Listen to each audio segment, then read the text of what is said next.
So as I had mentioned in the morning and in the previous lecture, today we are going to discuss some additional problems and their solutions, including one particular problem that appeared in the quiz, which was question 4. I believe that was the problem which could be solved in multiple ways, and many people could not get the correct logic while solving that problem. So we'll discuss that. More specifically, we're going to look at more examples of searching in arrays. So we'll begin with a load balancing problem which requires two arrays containing different values to be sort of balanced so that their sums are equal. We pose this problem in the context of a concocted real life situation. We will then look at the search problem in an array, primarily to revisit our linear search algorithm, meaning given an array with several elements, you want to search whether a specific element is present or not. So you can actually scan that entire array, keep comparing the given element. If you find it, you have found it, otherwise not, which is okay. But if you have hundreds or thousands of elements, and if you are going to do sequential search, you will have to examine all n elements of the array. Can you do it faster is the issue. Yes, we can do it faster, and we'll introduce this notion of faster search through another problem in analog domain. You remember we had visited the issue of finding out real root of a function. We had seen the Newton-Raphson method. Today we shall look at another method called midpoint search method. And using that method as the logical basis, we'll try to apply the learning to a faster search in arrays. Finally, as I said, we'll visit question 4 of the quiz.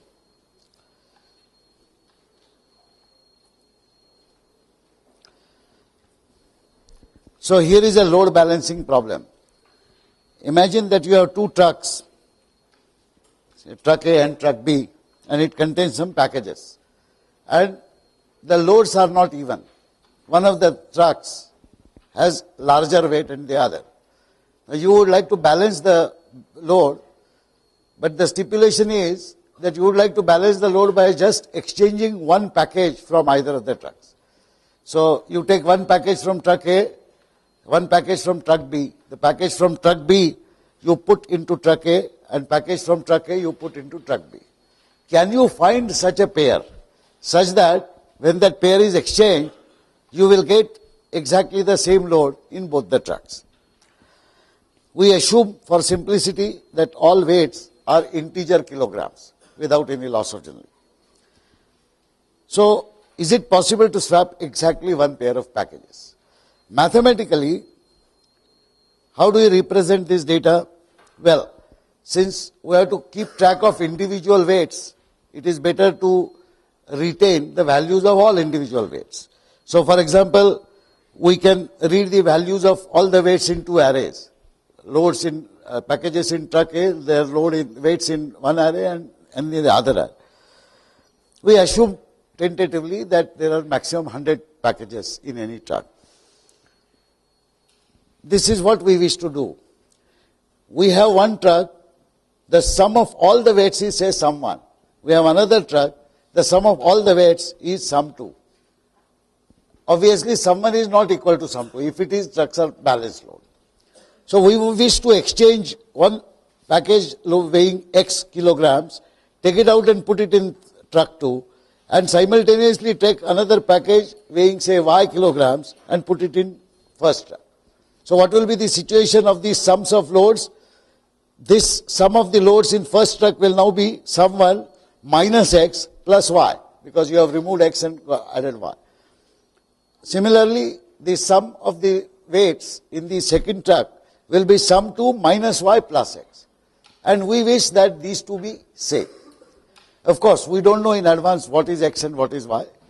We don't even know whether balancing is possible. There may not be any pair which will actually balance this. But we wish to find this out. Mathematically, we denote this problem in terms of elements of two arrays. So there may exist pairs of elements of the type X and Y. such that if X belongs to array A and Y belongs to array B, then if these are swapped across, sum of the elements of new array A is same as sum of the elements of new array B. So how can we solve this problem? Since we don't know anything about weights, remember the weights are not sorted. They're just given to us in arbitrary order in which they are entered. So what we can do is, we can take one weight, say 0th element of array A, and try to see whether there is an appropriate element in another array which, when swapped with 0th element, will balance it. What should be that weight? That depends upon what is the weight we are looking at. But if this weight is X, then we already know what should be Y because of that formula that we have, which requires first that we calculate sums of existing elements of both the arrays. Having got this sum 1 and sum 2, we will find the difference. And having found the difference, we can find the value of Y for any given X. Okay. So this is the sort of approach here. This is the program for balancing load. The input is values of M and N, which are elements, number of elements in the two arrays, which represent weights of individual packages. Packages are arbitrarily numbered 0 to m-1 and 0 to n-1. And we expect the output to be weights of one package from each truck, such that their exchange will leave both trucks with same load. Please remember that there could be more than one such pair. In fact, we don't even know. There will be several loads which may be having exactly the same weight, and all of them could qualify.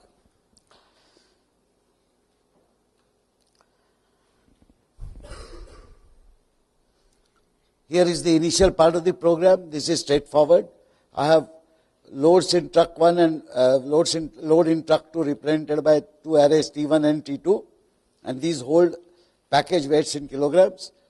I have sum 1 and sum 2 which will represent the sums of the two packages, two sets of packages, and X and Y as temporary locations.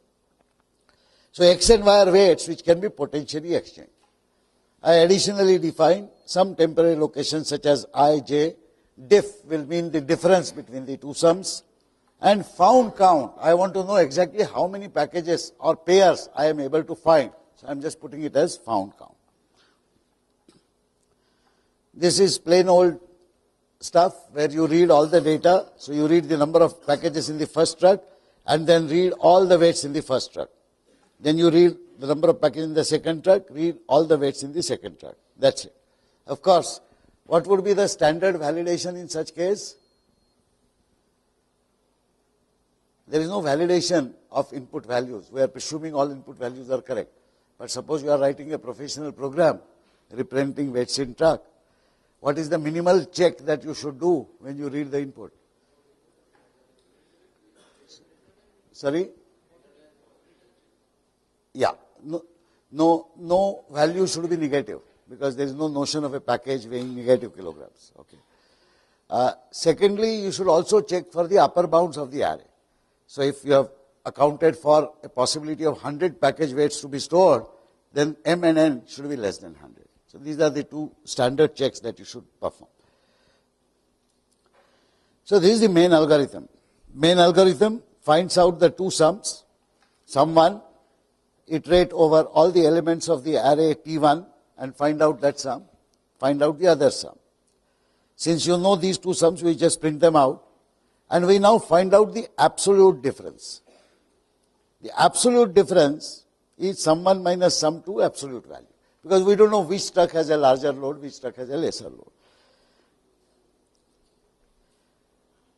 Now we do a funny thing. We calculate the modulo remainder of diff. And we say that if it is not equal to 0, the difference of sums is not even. So no package can be found. Is that correct? What tells us to conclude this? This is an important conclusion, but what is the reason why we conclude it like this? Do you all agree with this? What will happen if it is odd?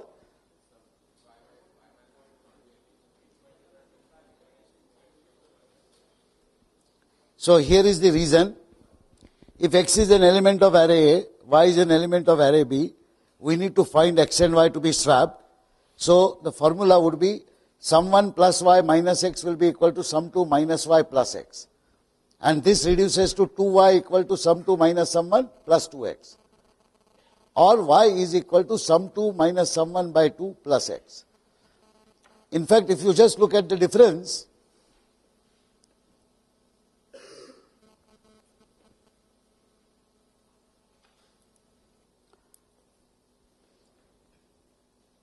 here, sum 2 minus sum 1, if you were to calculate, this will be equal to what? Sum 1 will be taken to the right hand side, and sum 2 will be taken to the left, x will be taken to the left hand side. So this will be 2 times y minus x. And y minus x, any integer, 2 times that, means it has to be an even integer. So the difference has to be even. If difference is odd, there cannot be any x and y values which will satisfy the equation.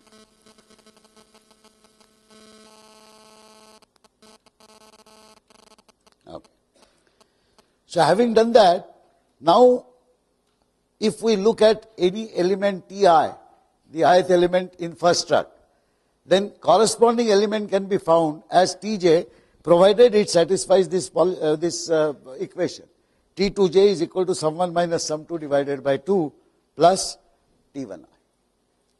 Okay, if this equation is satisfied, we have a matching problem. So this makes the algorithm simpler. I run an iteration for I equal to 0 to m, find value of y, which is a possible replacement. So the possible replacement can only be sum 1 minus sum 2 by 2 plus T1i, because I am looking at the ith element of the first struct. I have to now search for y in the entire second array. So I set up a separate nested iteration to go over elements of second array for j equal to 0 to n minus 1. I find out if T2j is equal to y. If there is 1, then I say I have found 1. As I said, there could be more. So I don't stop my operations, but I note that I have found 1, so I increment the found count and I immediately output that value. Namely, the Ti, which I started with in the outer iteration, can be exchanged with T2j. So I can print these two. If necessary, I can print I and j if the packages are numbered, for example. I finish this iteration. The inner iteration will give me as many y's as are present in the second struct which can match this Ti. Then I go to the next value of I equal to 1. I take the next package, do the same thing, and so on. Now, So in case I come out of all these iterations and I have not found anything, my found count will remain 0. So I will just check that if found count is 0, I say sorry, balancing not possible. Otherwise, I don't print this message. I would have printed a whole lot of messages corresponding to the pairs that I have noticed. Once again, you have to remember that once you fix the logic in your mind, namely for each package in truck A, you are going to search all packages in truck B, then you will automatically know that you will have to run 2 iterations, an outer iteration and an inner iteration. And outer iteration would fix one package, which must be fixed first 0th, then first, then second, then third. And for that one, you have to find out the matching. So again, you have to be careful with the indices that you use. Here is the sample load data in 2 trucks. This is given here so that you can actually hand execute your program. It is often called a dry run. Before you run the program on the machine, you run it with some sample values to verify that prima facie your logic is right. In the most complex logic, a simple dry run of this kind with 1 or 2 sets may not still tell you whether your program is correct or not. But at least if there is a glaring mistake of logic, you will be able to detect it very quickly. So you should always remember to hand execute your programs with some data. Here is another example of searching a value in an array. We have visited this problem earlier. Assume that marks of all CS 101 students in some exam are listed roll number wise. Okay? And these are the roll numbers. The important point to note is that roll numbers are not necessarily sequential. There are some intermediate roll numbers which are absent. Say somebody did not join or whatever. So you have 1001, 1002, 1003, 1004, then 1006, then 1008. 2 roll numbers are missing. And these are the marks. Now there are 500 roll numbers and 500 marks. Now given a roll number, you want to find out what is the marks scored by that student. So the given roll number hopefully exists inside the first array somewhere here. So all that you do is first you read the entire array once and keep it in your memory, both the arrays actually, roll numbers and marks, and then start looking for the given roll number. You check 0th element, is it given roll number? First element, is it given roll number? You will hopefully somewhere find it. Okay. When you find it, you will announce that the marks obtained are the corresponding element of the second array, where the marks are stored. Is it possible that you may never find the given roll number? Why should that happen? After all, I won't give any arbitrary roll number. If some student says, tell me my marks, I will ask that person the roll number. That person will hopefully tell me the correct roll number, which I will enter. So why should there be a possibility that a roll number will not be found in an array of roll numbers belonging to that class? Sorry? Exceed what range? I am giving a roll number, an absolute value within the array. Size of the array? But that I should verify if I have n students, if n is 474, then I would be giving 474 pairs of roll number and marks. That's right. There could be a manual error. Somebody has wrongly typed one or more of the roll numbers or even marks in the original array itself. Human mistake is possible. In which case, I exist as a roll number, but my data does not exist in that array because my roll number was wrongly typed by someone. That is one possible error. The other possible error is that data is verified. Invariably, by the way, such critical data as exam roll numbers and marks would be verified at least twice manually. So there is very little chance that that is erroneous. You will prepare a data file and you will assiduously go through everything somebody is checking. But what may happen is, while entering the given roll number, I may enter it wrongly and it may not exist. But there is a possibility that a given roll number may not exist. There is a third possibility. The given roll number did not appear for the exam. So therefore, this data did not contain that person's roll number. And suddenly the dean or head of the department of that person says, how many marks this fellow scored, Phatak? I say that I will then tell him, such fellow does not exist in my class. Or at least I will tell him he did not appear here. Unless you find out a mechanism of representing absent students by a data which is not valid marks, but is a valid number, such as negative marks or whatever. Anyway, the logic here is very simple and straightforward. Given a roll number, I need to find the marks scored by that students. So I declare these two arrays. N students is a location which will hold the number of students. Then there is a given roll, found marks, position, and I. What are these for? We'll see in a short while. First of all, I assume that I don't find the student. If I find the student, the position will indicate the index in the array at which place I have found that student. So obviously, if I have not found that student, the position should have a value outside the range of 0 to n students minus 1, which is the valid range. So I arbitrarily put it as minus 1. Please note that here, I will not find multiple students for a given roll number. It is expected that the relationship is unique. Anyway, so I set up an iteration from 0 to n students minus 1. And in that iteration, every time, I just check whether the ith element of roll is equal to given roll. If it is, I have found the student. I will announce that I have found the student. Marks for given roll are these. And I set the position equal to I.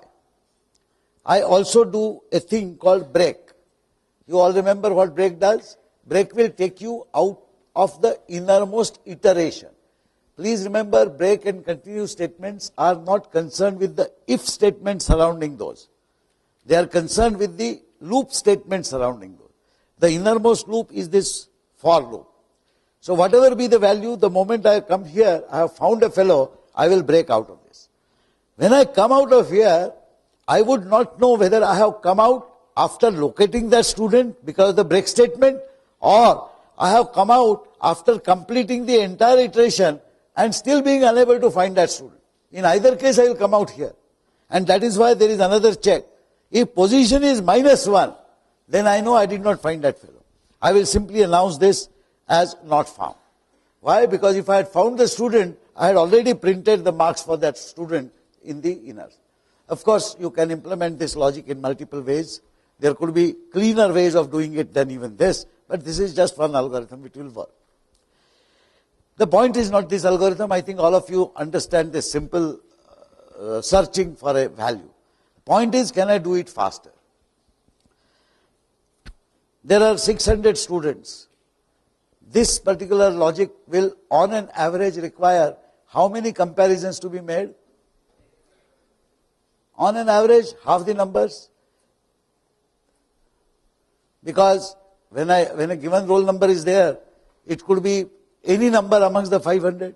So each number has an equal chance of being asked. There are 600 numbers, let's say. So about 300 searches on an average I will do. Some roll number, I will be lucky, I will find it in the 0th position. Some, I will have to do the donkey work of going through all the elements and 600. But on an average, half the elements. So if there are n elements, then the number of searches I will have to ordinarily do on an average will be n by 2, which is about 300 if 600 is the number.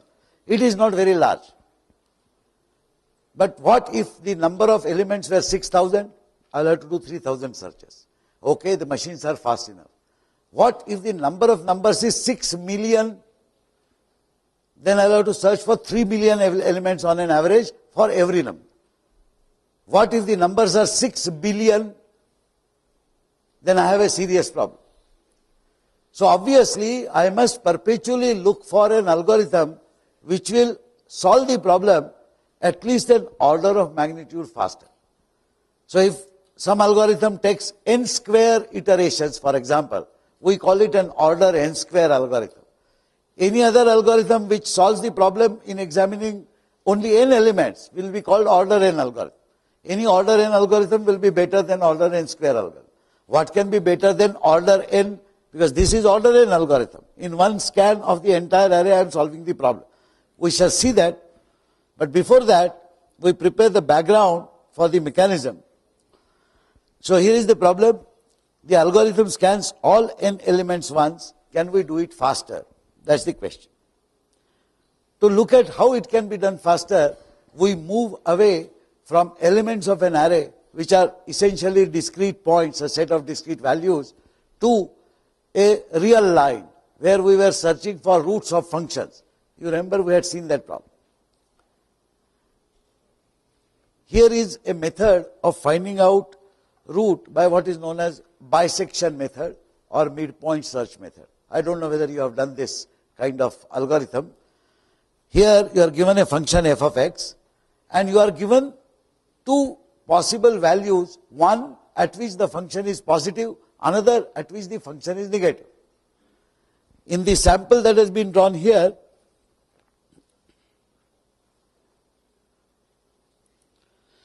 you will notice that this particular value is positive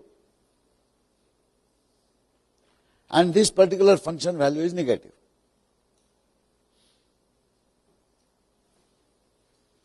If at all you have a function for which 2 points are known, one is positive, one is negative, then it should be obvious that somewhere in between the function will cross x-axis, and wherever it crosses x-axis is the root. In this particular sample, we have shown the root, desired root, to be here. Now look at what we do here. We arbitrarily find the midpoint of these two values, high and low. Let's say this is the midpoint. We have absolutely no clue whether the midpoint will be the root. But midpoint will divide this entire range from low to high into two halves. Now we can evaluate the function value at midpoint. It so happens that the function value now is still positive. Now if the function value was positive here at high and function value was positive here at midpoint, whereas function value is definitely negative at low, then obviously the root should definitely lie in this region. We are presuming that we know one route in that region, but even if there are multiple routes, there could be other routes on the other side. But there is guaranteed one route on this side, we know that. What have we achieved in one shot? By just doing the arithmetic mean of high and low and finding out the midpoint, we have reduced the space on which we are searching by half. So suppose the width was say 200 units. Now I have to search only in 100 units. What do I do now?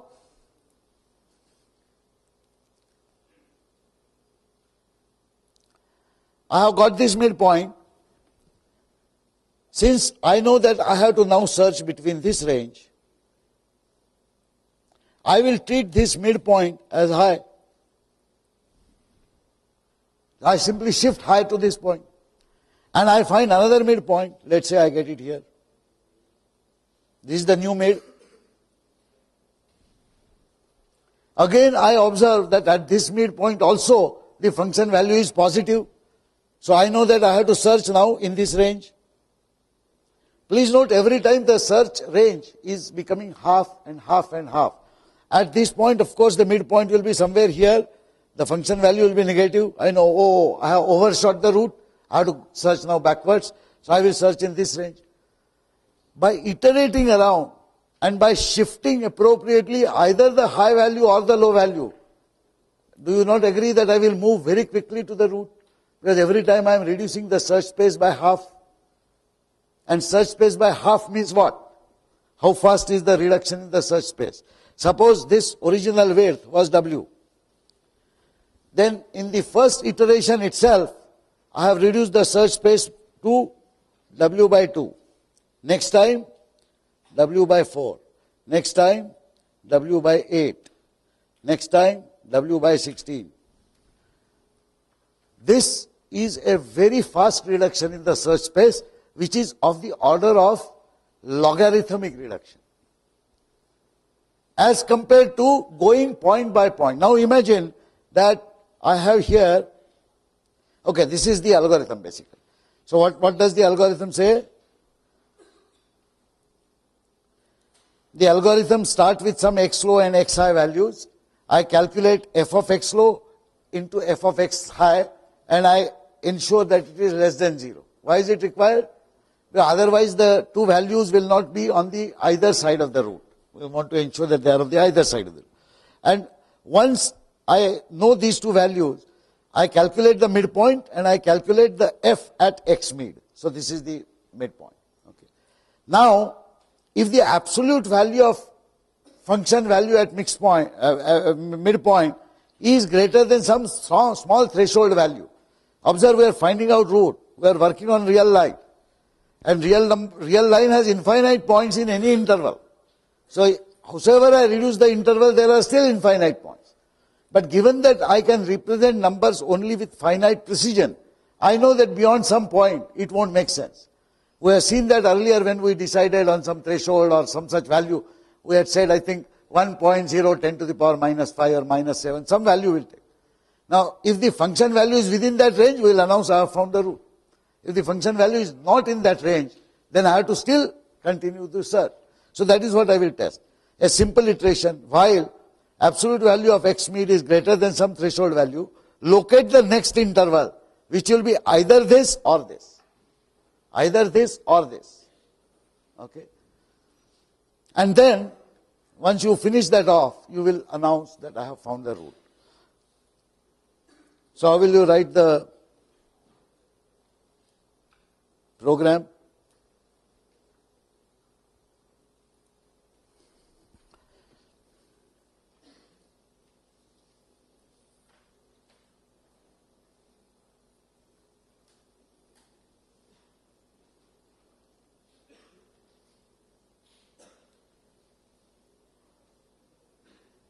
Let's write it simply.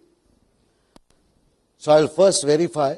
Let us say I have written a function, floating point, float f or something, which will give me the value at any given x. I will not spend time in writing that. I will assume that function f is known. So this is my function f of x.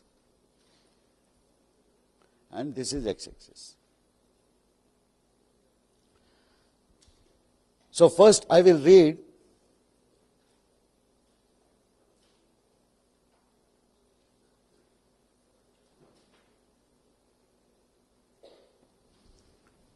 I will presume that I will do the basic validation, which is what?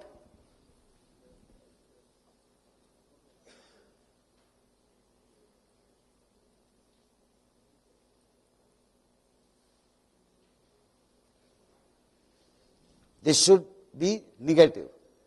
So, if it is not negative, that means it will be greater than 0, greater than or equal to 0. I will say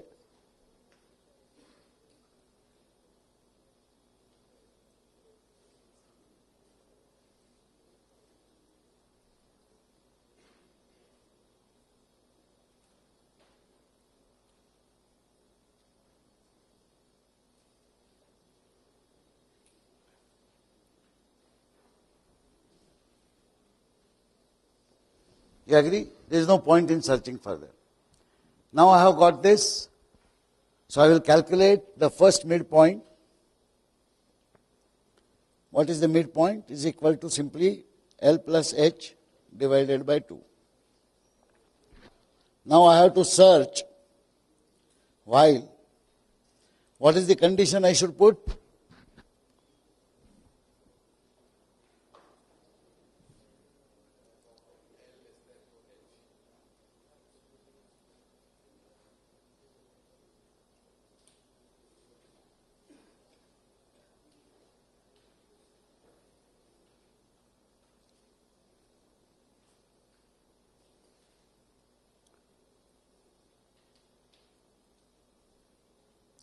This is the first condition.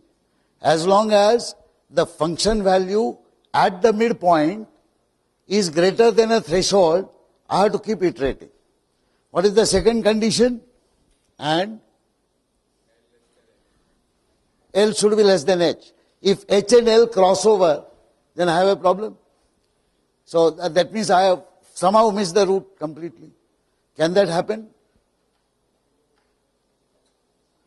It can happen if my function is not continuous function. So the function has negative values on one range, on one side, positive values on one side, and there is a sharp switch over. At that point, the function is not 0. It is either minus or plus. That is what is called discontinuity. So if I have discontinuous function, sad, I can't do anything about it. But anyway, I need to check that L remains less than H.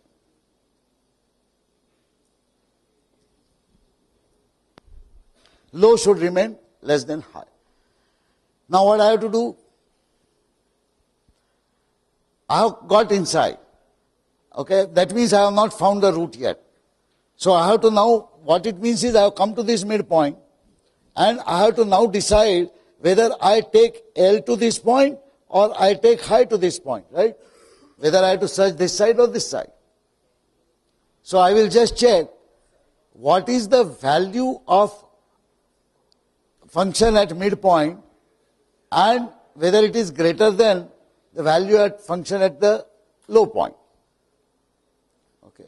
Or just check the sign again, whichever way. If the sign is negative, that means I have to search on one side, otherwise on the other side. So what would be the if statement that I could write here? If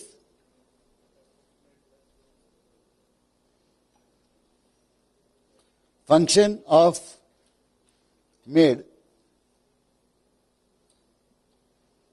multiplied by, let's say, function at low point is less than 0. What it means? FL and F mid are of different signs. So high should go to mid. Earlier I was searching between high and low. Now I should search between mid and low. So what should I do? Not mid equal to something, high equal to mid. Remember, I am always searching between H and L.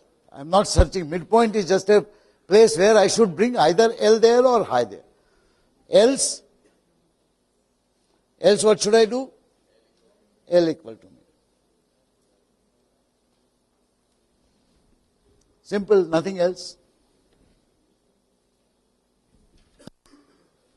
For a well-behaved function, I will come out only when I have found out a root within the accuracy of, yeah. I have done this, but I am going back, doing exactly the same thing again. So in the next iteration, I am supposed to do what? Since I have moved this h here, I have to now find the new midpoint, which I have not done here. So else, and then I have to say mid is equal to L plus H divided by 2. Then only I should write this. Agreed? Sorry?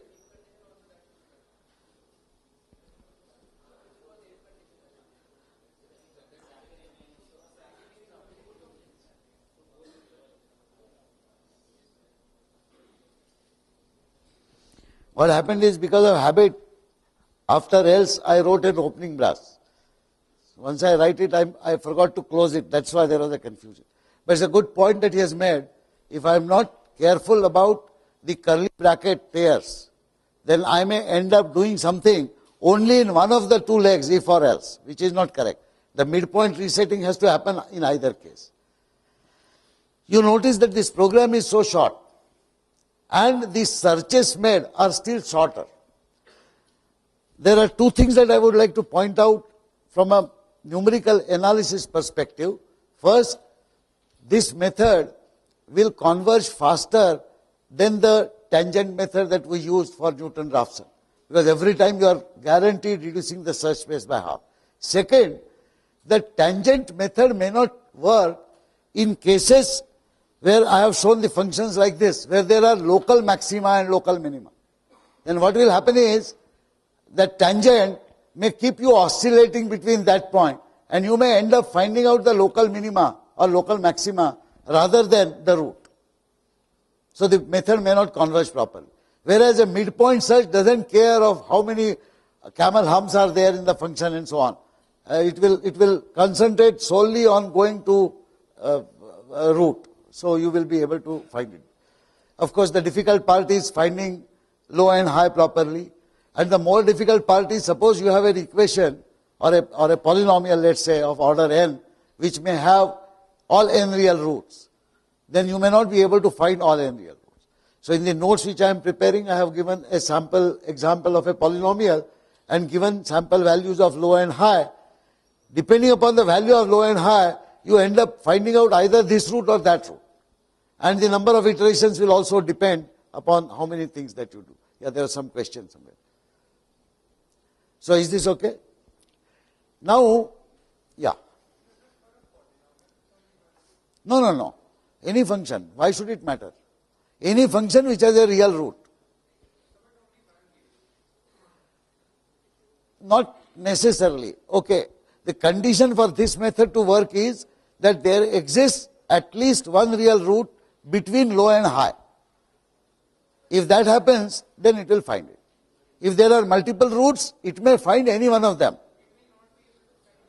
No, it will always find one of them. Because it doesn't matter how many roots there are. If one value is positive and one value is negative, then wherever you go, you will go from that point to the next point. You are always continuing to look by shifting high or low to the midpoint. And it is guaranteed that in the new search interval there is at least one root. Because the signs are opposite.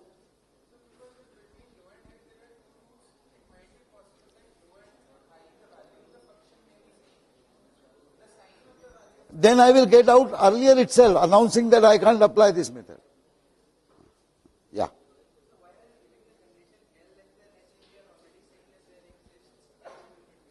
Not L less than H. We are saying f of L is less than f of H.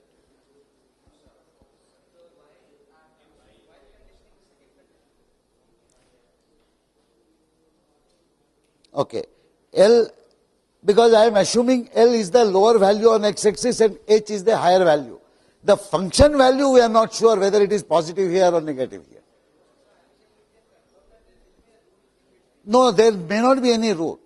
That's the point. That's the point he was making. Sorry, come again. No, no. So even if for a continuous function, L is less than H, does not guarantee that f of L is less than f of H. Of different sign, that's all. Not necessarily of the same, not necessarily f of L is lower than f of H. That is, we are not assuming that f of L is negative. F of L could be positive, f of H will be negative. This method will find the root in between. That's all we are saying.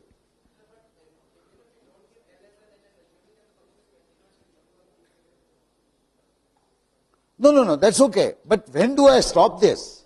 When do I stop this method? So,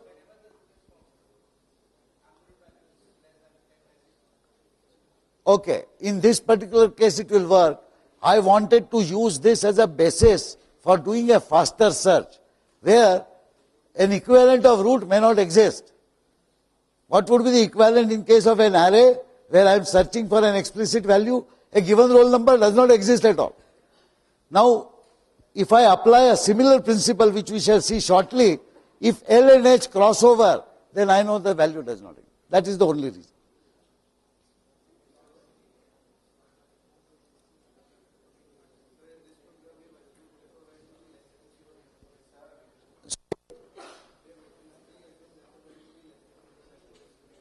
No, we are not assuming that. No, we are only assuming that given L and H values, L is the lower of the two. That's all we are assuming.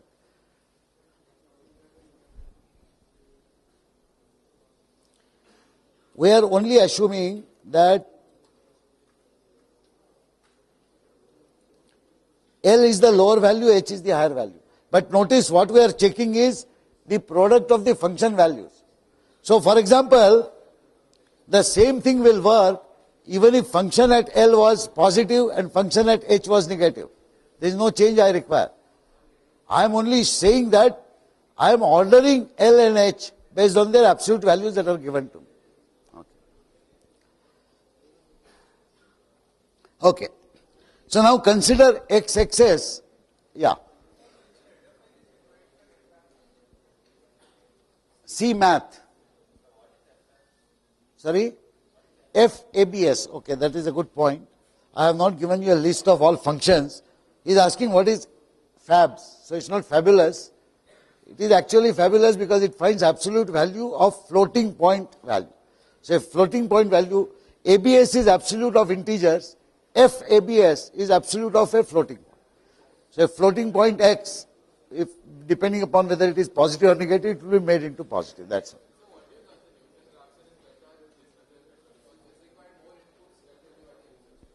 Okay. Here is a question. I'm tempted to repeat my earlier observation, but I will still answer this question. The question is, which method is better, Newton-Raphson or the midpoint search, half interval search? He is saying that half interval search requires two inputs. Okay. The advantages of half interval search I have tried to enumerate. One advantage is that it will avoid local minimas, local maximas and concentrate on the root. The second advantage is it will probably converge faster. Okay. Which will it always work? It depends upon our ability to find 2 points at which the function values are positive and negative. It is not as hard a problem as it appears. Even for a very complex function, I can actually do it by trial and error. Okay. In fact, I can do a midpoint search kind of thing. I take a very large negative value, find out what is the function value. Very large positive value, what is the function value. And then sort of look at arbitrary. But yes, if I fail to find the starting point, the algorithm will not work. That's the problem. Same thing could happen even in Newton-Raphson. You may have a starting point from which you may only diverge instead of converging. That depends on the nature of the function also. I don't think there is any general rule which says that always this method is better. A whole lot depends on the nature of the function. But what I wanted to originally say is that yes, while these are important issues, these are important issues of a subject matter called numerical analysis. What we are trying to understand is, given some numerical analysis method, how do we code it as an algorithm and write a program for it? So let's concentrate on the programming part, but that question remains important. Okay. So now, all this was preparing a background for a linear search in an array being made into a faster search. So consider now x-axis has a sequence of points. And let us say I am not evaluating a function, but I am just looking at these points and I am trying to find out whether a given point is there or not.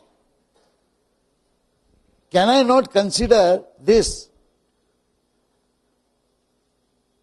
to be an array where I have just inverted that entire midpoint search diagram of the function on its head? My low is this point, my high is this point, and there are 8 elements in the array. And I am looking for a roll number, which I treat it as function of this index. So function 0 is this roll number, function 1 is this roll number, function 2 is this roll number. Instead of a function, it's merely an array. This assumes that roll numbers are entered in ascending order, because the points on x-axis are arranged in ascending order, low to high. That is correct. That is the assumption. You will notice now what is the importance of sorted arrays. The technique that we are going to discuss cannot be applied to an array where the elements are not sorted. But if the elements are sorted, there is an amazing speed up that you get while searching for a given element. So now you can almost guess what the logic would be.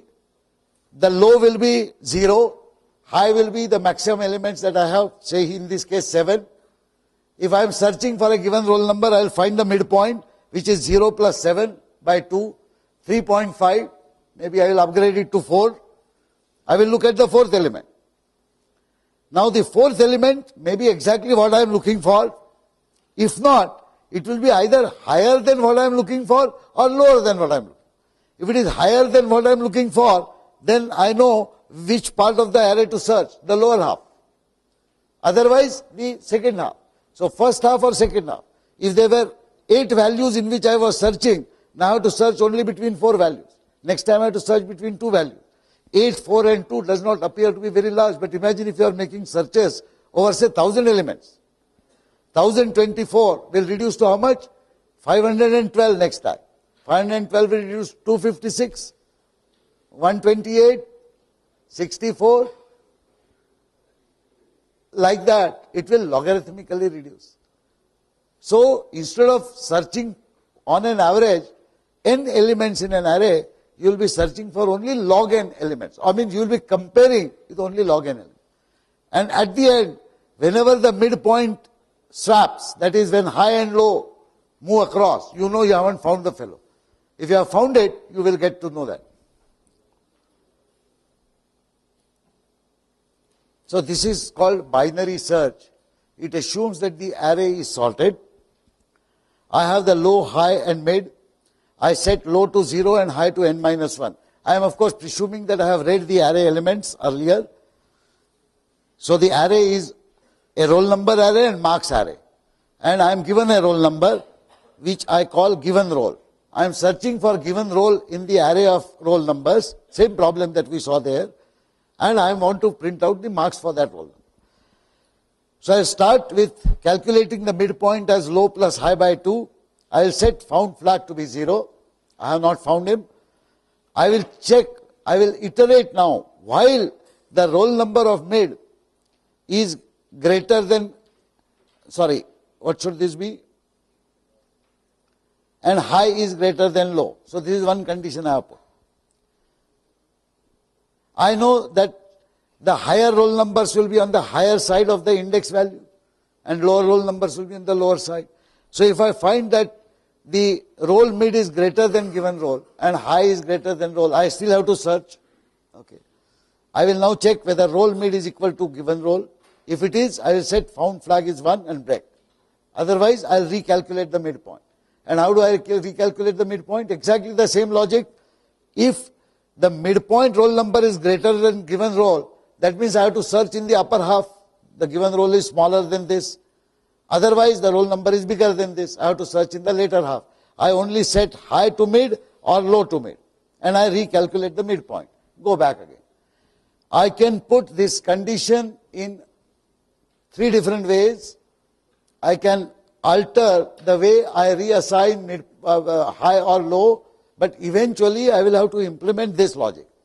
And if I implement this logic, my search will compress the search space. This time it is not going from one infinite number of points to another infinite number of points, but it is going from one finite number of points to half of them in the next search, to half of them in the next search, guaranteeing that I will finish this testing in logarithmic time.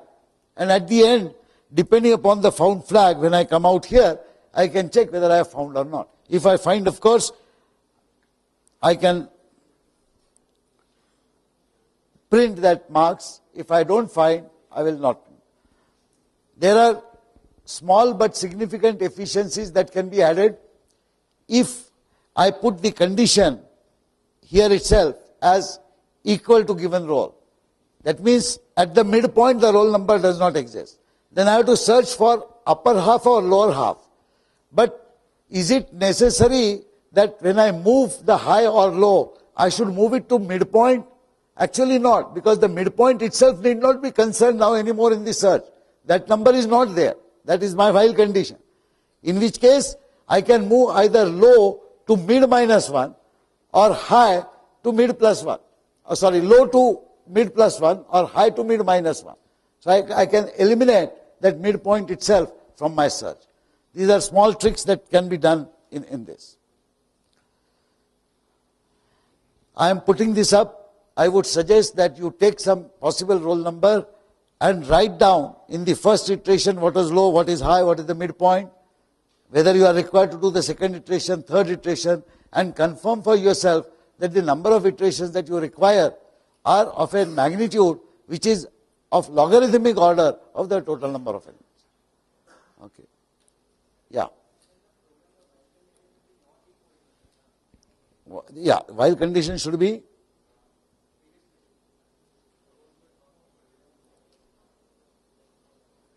this condition. Okay. What is wrong with this condition? If the correct, he has found a flaw. If the given roll is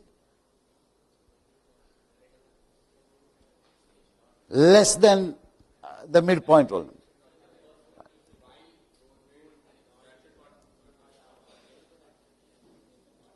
Oops.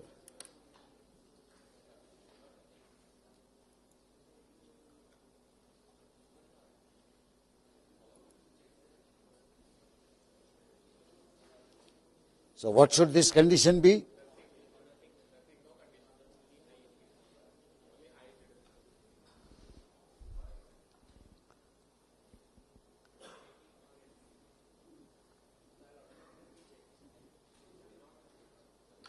So I should just say this. Actually, we don't have time, but I wanted to go through that dry drill as I mentioned. And when you go through that dry drill, and when the given roll number is in the wrong range, you will find that suddenly the algorithm will not behave correctly. This is precisely the reason why I say that always get into a habit of quickly checking out by doing some hand iterations for one or two sample values, where typical sample values that you should test are the extreme cases. The given roll number is the 0th itself, given roll number is the last itself, and third one, given roll number does not exist.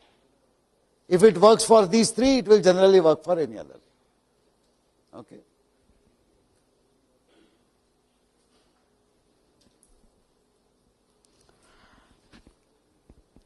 Here is another question. This was for depending upon whether you are slot 5 or slot 11. The question said that you find out the such a subsequence of positive and negative numbers given in an array such that the sum of that subsequence is either minimum or maximum. So how will you solve this problem?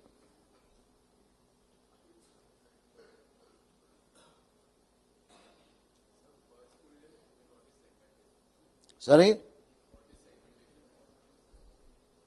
Segmentation fault. It has nothing to do with searching of elements in an array.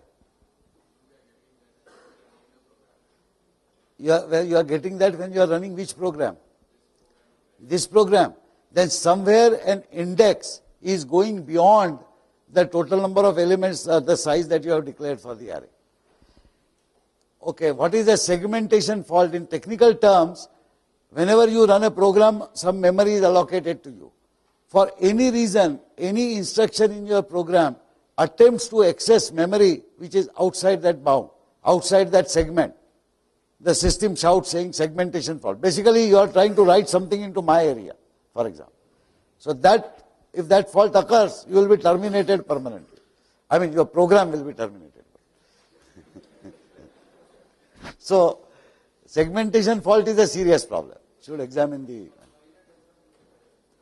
Why would compiler give an error? Compiler's job is to allocate storage based on the size that you have declared. You have declared size, say roll number size to be 500. Now you are searching for an element whose index is 1274. Compiler would have no clue what you are going to do, what values you are going to use. Compiler is relatively dumb. It just says, do this, set it up. Now you run your program.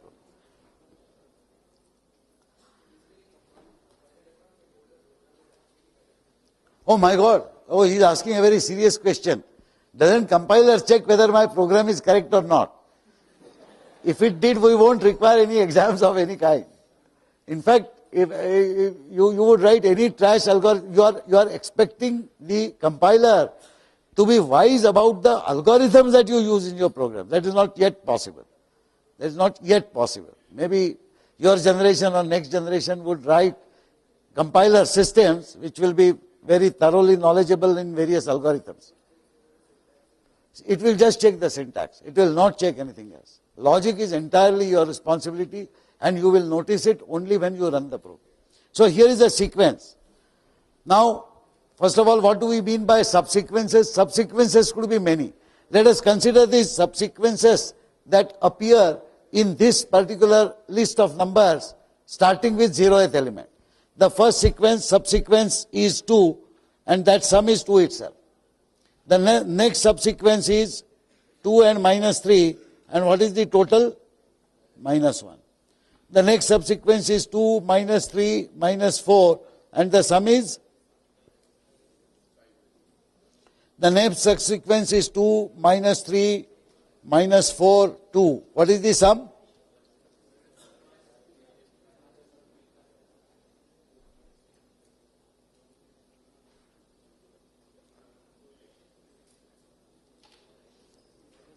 What is the sum now?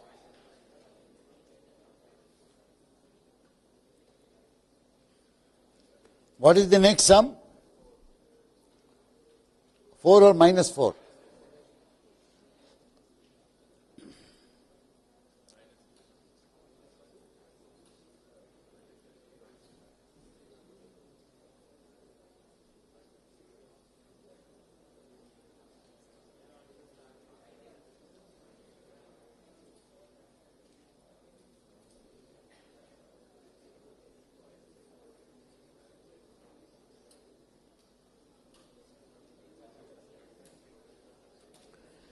You agree that starting with 0th element, these are all the subsequences.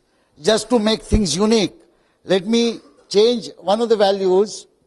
Let me change this to minus 2, for example.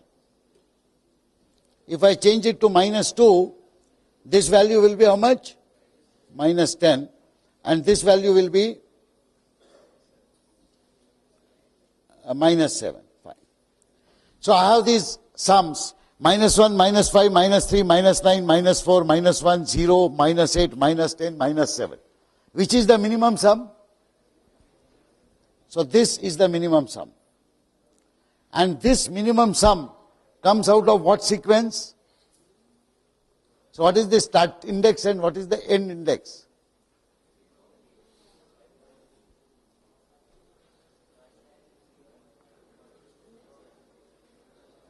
There are two start indices. One is this subsequence, minus 8 and minus 2. But because I was getting a value 0 in the sum, even if I start counting from this point and go right up to this point, I will get the same sum. You agree? Sorry? Yes or no?